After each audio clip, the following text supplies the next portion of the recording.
I am here to reveal my hidden talent, eating micro livestock, cornworms. They're still alive.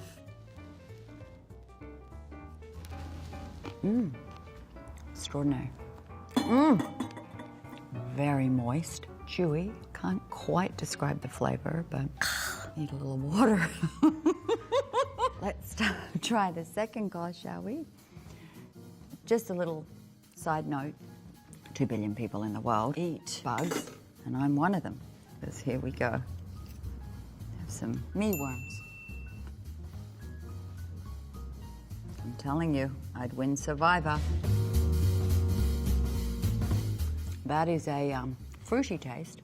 I'd recommend it. Here we have. Oh, crickets. Oh, nothing. Oh, awesome. Like nothing you've ever tasted. Like a hairy nut. Don't. Oh my gosh. A nut from the shell. And now for dessert. The fried grasshopper. These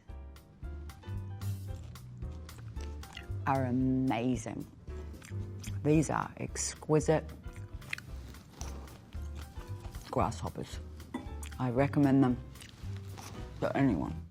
Welcome to the I Told You So podcast. I'm your host, Dr. Ben Kohl. I started this podcast because I noticed an erosion in societal discourse and how normal conversations are often fueled by polarization. The I Told You So podcast offers an opportunity for healthy discourse and effective debate. I select topics to discuss and debate with listeners and guests of the I Told You So podcast. Listeners and guests predict what will happen in the future. And I listen for those predictions and announce who predicted accurately when those predictions become true. Discussions and debates can be about any topic and should be focused on what will happen in the future. The podcast offers topics where listeners and guests can discuss and debate with the goal of predicting the future so they can proudly say, I told you so. My guest for this episode is Dr. Gregory Zolnerowich. He goes by Dr. Z. Dr. Z is a professor in the K-State Department of Entomology and has been there since 1999. Now, K-State is really Kansas State University. Dr. Z has taught 7 different courses while at Kansas State University and has won several teaching awards. Dr. Z received his Bachelor of Science and Master of Science degrees in biology from Midwestern State University in Wichita Falls, Texas, and he earned his PhD in entomology from Texas A&M University. On this episode, Dr. Z and I discuss the use of insects as human food and animal feed in a world with a growing population and limited resources. Dr. Z, thanks for being a guest on the I Told You So podcast.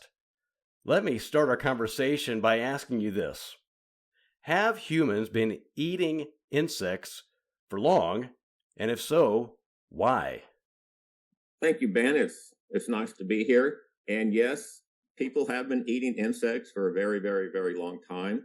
There are a number of historical records of insects being eaten as a regular source of food by humans. There was an article in Smithsonian Magazine a few years ago. Australian Aborigines regularly ate moths 2,000 years ago. They found remains of the moths on mortars and pestles and grindstones. There are Middle Eastern records and artwork dating back to 700 BC of insects like grasshoppers skewered and being roasted, over a fire. And if you look at the Christian Bible, the dietary laws laid out in Leviticus, these are the things that you could eat. You could eat the locust, you could eat the bald locust, you could eat the beetle, and some other things you could not eat. And when John the Baptist was running around the desert, what was his food? locusts, and wild honey, which is essentially bee barf.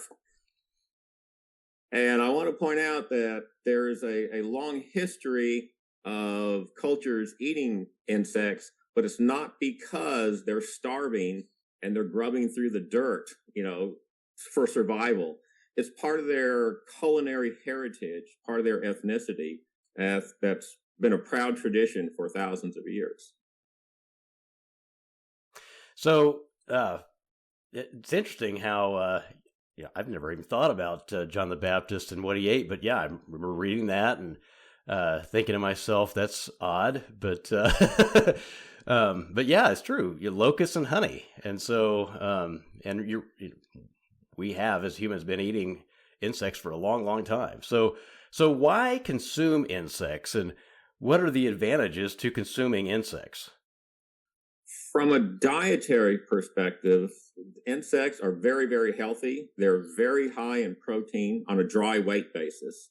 They're very high in protein, very low in fat, not a whole lot of carbs. So if you're on the keto diet, you should be eating insects.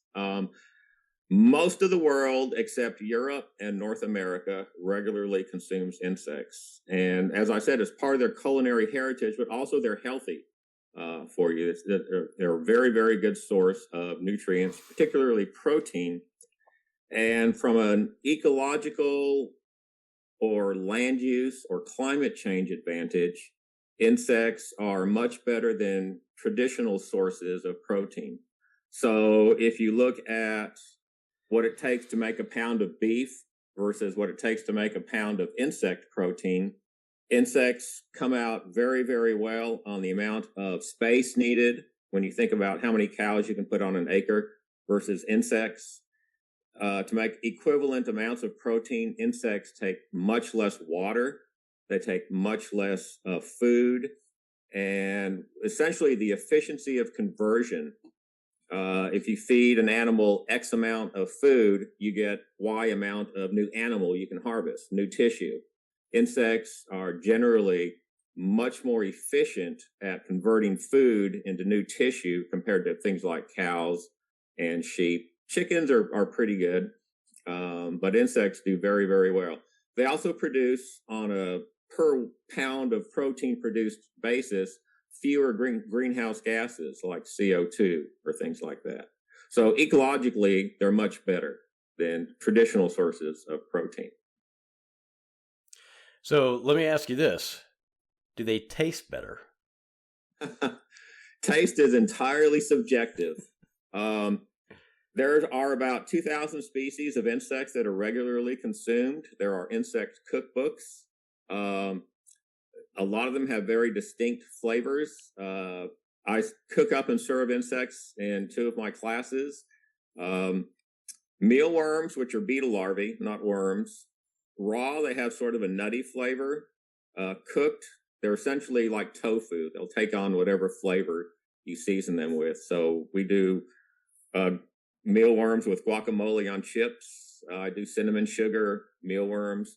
But there are some very, very exotic and elaborate recipes that do involve insects for their distinct types of flavors. So is there money to be made in this endeavor, in this area? 20 years ago, I would tell my classes that insects are the protein of the future. And now I say it's here today. It's in this country. And what we started seeing 5 or 10 years ago was universities like Purdue, Texas A&M, starting to get grants to explore how you incorporate insect protein into the human food chain. So when granting agencies are funding university research, the next step are corporations getting involved. And what we're seeing now is corporations partnering with other companies to produce insect protein, either for human use or for animal feed. Just as examples, Archer Daniels Midland, which is a very large ag company, partnered with, I believe it's a French company called Innova Feed. to rear what are called black soldier fly larvae. These fly larvae will eat anything organic. So you can recycle corn waste, brewing waste, restaurant food waste, and feed these to the black fly larvae, and then harvest those. And you can get oils, you can get proteins, you can get fertilizers for soil. And they just opened up, just a month or two ago, a pilot plant that cost $10 million in Illinois. So their goal is to produce 60,000 tons of animal feed, which we can feed to animals that we will then eat, and 400,000 tons of fertilizer. So Tyson Foods also recently got into this. They've partnered with a company called Prodix to produce black soldier fly larvae to use as animal feed for things like chickens. These same flies are also being used as in aquaculture. So you have these big offshore pens with salmon in them, or other fish wildlife. Instead of catching fish, grinding them up, and feeding them to other fish, they're using these fly larvae as fish food, which certainly helps the biodiversity and prevents, over harvesting other species of fish. And getting back to using these as animal feed, we grow a lot of soybean in the USA. Most of that soybean goes to animal feed, which is very, very inefficient. You have a lot of inputs. You're using land. You're irrigating. Maybe you're using fertilizers, pesticides. You're harvesting, and you're feeding it to animals that aren't that great at producing new tissue for the amount of feed they're given. So there's a lot of advantages. So once corporations are involved, they see that there is money to be made. And there are projections of the global edible insect market, not just not animal feed, but for human food, is expected to grow by millions of dollars in the next several years. You can already buy domestic cricket protein to incorporate into your cooking. Cricket protein, very high protein. You can buy it as a, quote, flour, although it's not real technically a flour. It's really a protein powder. You can mix in your shakes or your smoothies. You can buy cricket cookies. You can buy cricket brownies. And the marketing is the key. People have tried, for years to get insects introduced into the North American food chain. But if you look at the ingredients now, it doesn't necessarily say cricket on the ingredient list. It says Acheta, A-C-H-E-T-A, which is the scientific genus name for crickets. So if it says Acheta on there, well, that's a little marketing thing. You might be inclined to think, well, that's a cool ingredient, and not even know that it's crickets that you're eating. I will point out, Americans have been consuming insects for years and years and years via two methods. Through what are called defects in the harvesting and processing and packaging and storage of foods. It's impossible to grow, process, package, and market food that is free of defects. And by defects, we mean things like insect contamination, whole insects or insect parts, rodent hairs, rodent droppings. So there are allowable amounts of these contaminations or defects in food because you can't keep the critters out. So if peanut butter, allows, say, 20 insect parts per 8 ounces, that doesn't mean your peanut butter has that amount of contamination, but it could and still legally be sold. The other way we've been consuming insects is through a product called cochineal, also called carmine, which is a dye that's harvested from insects. So this is essentially a sucking insect. It's a scale insect that lives on cactus, and its body fluids are very, very bright red. And these have been harvested for years, hundreds of years, and used as a dye to dye clothing, but it's also used as a food dye. So the next time you're at the grocery store, if you see anything that is pink or red, like grapefruit juice, lemonade, cosmetics, maraschino cherries, gummy bears. Look at the ingredient list. If it says cochineal or carmine, that is an insect product. Starbucks got in trouble some years ago. They were selling their strawberry frappuccinos as vegan, but they were coloring their pink strawberry frappuccinos with cochineal, which is, of course, is basically dead, dried up insects. So they had to reformulate how they colored their frappuccinos.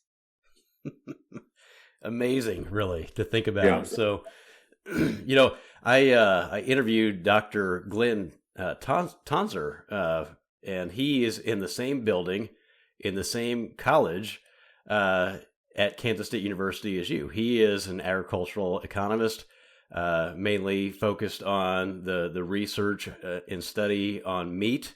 So we talked about how we might and probably will be eating more meat in the future. I've talked to you about eating more insects in the future. But after talking with both of you, I don't think it's competitive. I think there's some collaborative work that can be done and probably is being done, for both types of diets. So how would you respond if you were and Glenn Tonser were sitting in the same room about the future of our diets as humans? I think it depends where you are in the world. So the world population right now is 8.1 billion people. It's projected to be almost 10 billion people by the year 2050, which is not that far off in the future. With climate change, with shrinking resources, protein is of course essential for us to live. And generally, the higher your income is, or where you are in the socioeconomic scale is, the higher quality your protein. So we have hamburger, we have ribeyes. In other countries, a lot of their protein is plant-based or maybe a lesser quality. So I think you're going to see a growth in the use of insects as a sustainable source of protein for a lot of the world, just as a basic source of protein, but you're still going to have your ribeyes and your burgers. I tell my classes, you can have my ribeye when you pry it out of my cold, dead hands, because I do love my ribeyes. But depending on where you are, your source of protein may indeed be insects. It's in the North American food chain now, but it's certainly not going to replace steaks and burgers and chicken and bacon. All right. Really appreciate your thoughts and comments about our possible and actually current insect diet that we have right now as humans, and we will in the future. So let me ask you this. Would you be willing to let people maybe email you? And if so, I can give your email address.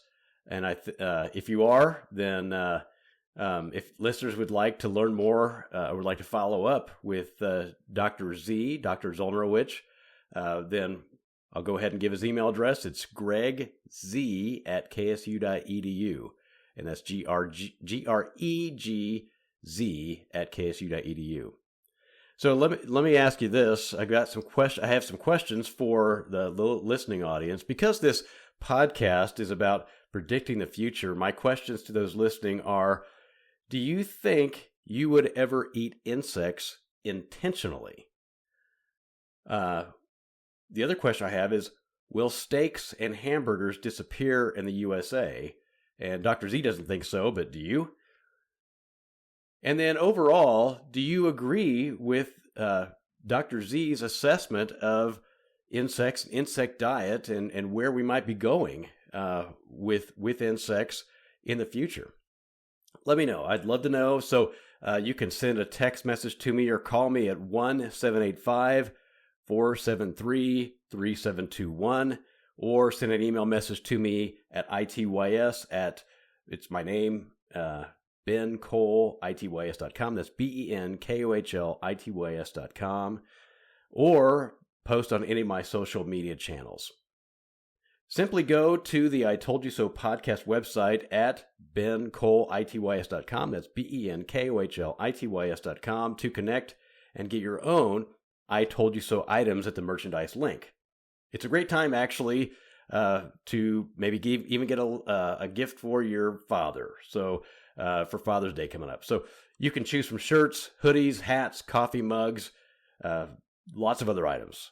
So the I Told You So podcast is, at least I hope, a space for healthy discourse and effective debate with the goal of predicting the future so you can proudly say, I told you so. Also, if your business or organization is interested in advertising on the I Told You So podcast, please let me know. So thanks for tuning in to the I Told You So podcast, and thanks again to my guest, Dr. Gregory Zolnerowich, or Dr. Z, from Kansas State University. So followers of the podcast are very important, so please follow, like, subscribe, leave a comment, give a high rating, and share with your friends. I'm your host. Add one thing. Oh, go ahead. Add one thing. Yeah. I got to get this in. Okay. I always ask my classes, do you like to eat crab, shrimp, lobster, crayfish? Most of them do. Okay. The closest relatives of the insects are the crustaceans, which are the crab, the shrimp, the lobsters, and the crayfish. Right. So if you like crustaceans, crab, shrimp, lobster, you are essentially eating a big aquatic grasshopper. They're very, very closely related to each other. And our culinary habits change over time. In colonial days, lobsters were considered to be trash food. Only the really dirt poor people ate lobster. They were easy to catch and cheap. Prisoners in jail were fed lobster. And when you look at the price of lobster now and how so many people covet a good lobster with some clarified butter, our culinary habits do change. So if you like seafood, if you like crustaceans, you're essentially eating insects already. Yeah, I mean, one of my favorite foods is mud bugs. I call them mud bugs. Yeah. So I call them bait. So yeah. Well, thanks for that. I really appreciate you letting us know that, because in Kansas we're not really used to really good seafood, and not like on the east and west coast of the United States, but we still like it when we can get it. So yeah. So thanks for introducing that piece of knowledge to us. So again, thanks to all who joined and listening on Spotify and listening or watching on YouTube. So I'll just end with telling you again, I'm your host, Dr. Ben Kohl, and I hope to hear from you soon.